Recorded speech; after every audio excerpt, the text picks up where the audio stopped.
Gentlemen, we've talked an awful lot on our air recently about socialism versus capitalism, defending capitalism, all of the different political pressures that are kind of being brought as we get into another election year. And I thought maybe we could talk about that this morning, too.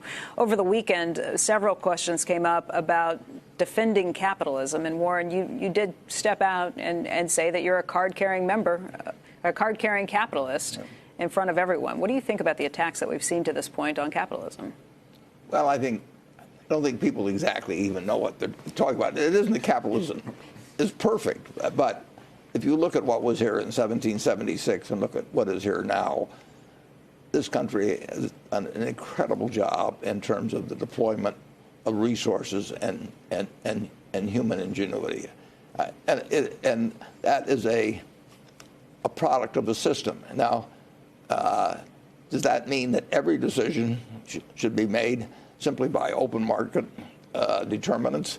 No, there's a need for regulation, obviously, and there are things that have long-term costs and might not get built in. But the idea of people unleashing their potential, using the resources they have to create what we have now from what was here 240-some years ago, it's absolutely a miracle, and what all three of us have seen during our lifetime. And if you compare that with any centralized, planned economy, I think we win hands down. And I think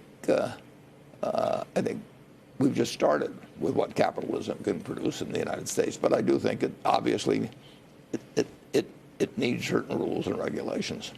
Bill, you did an interview in Davos with someone, and you made a pretty innocuous statement that you looked around, you thought capitalism was the best system, and you got attacked online from all these people who came up with these crazy statements about how could you say things like that. I mean, what do you think about the climate when you see things like that? Well,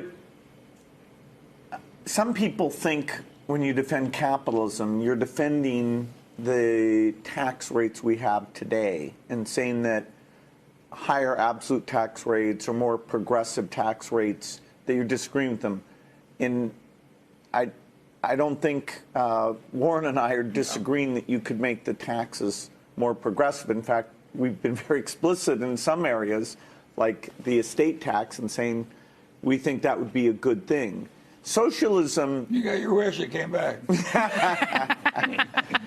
Socialism used to mean that the state controlled the means of production.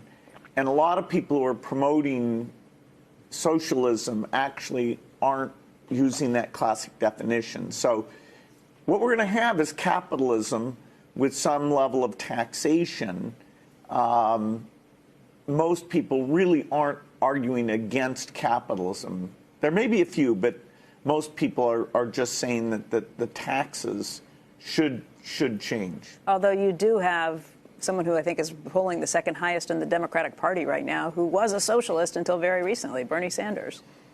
Well, whether or not he was a socialist by the full term of that, now there is some muddy areas. When you start to say there shouldn't be any billionaires, that you have some cap on wealth or something like that, that goes beyond what I think, and you could say I'm self-interested, but... Really?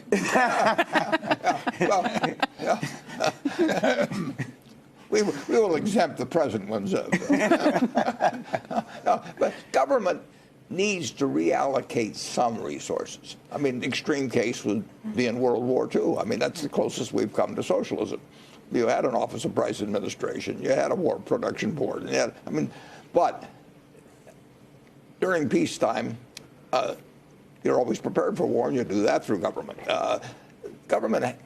Government needs to reallocate some resources, but the market system, which exists under capitalism, is an extraordinarily effective way, and has proven it, of using resources, human and other kinds, to produce incredible goods. And Henry Ford could devise a system that could turn out a couple million cars a year, but he could only use half a dozen himself, or his whole family could use 50. I mean, he had to turn out a couple million cards that other people got to use, and that would not have, in my view, I think if you'd set up a government bureau in 1850 and given them 100 years to develop a car, I'm not so sure that you'd have ever come up with anything like the assembly lines of Ford and all of the things that have happened.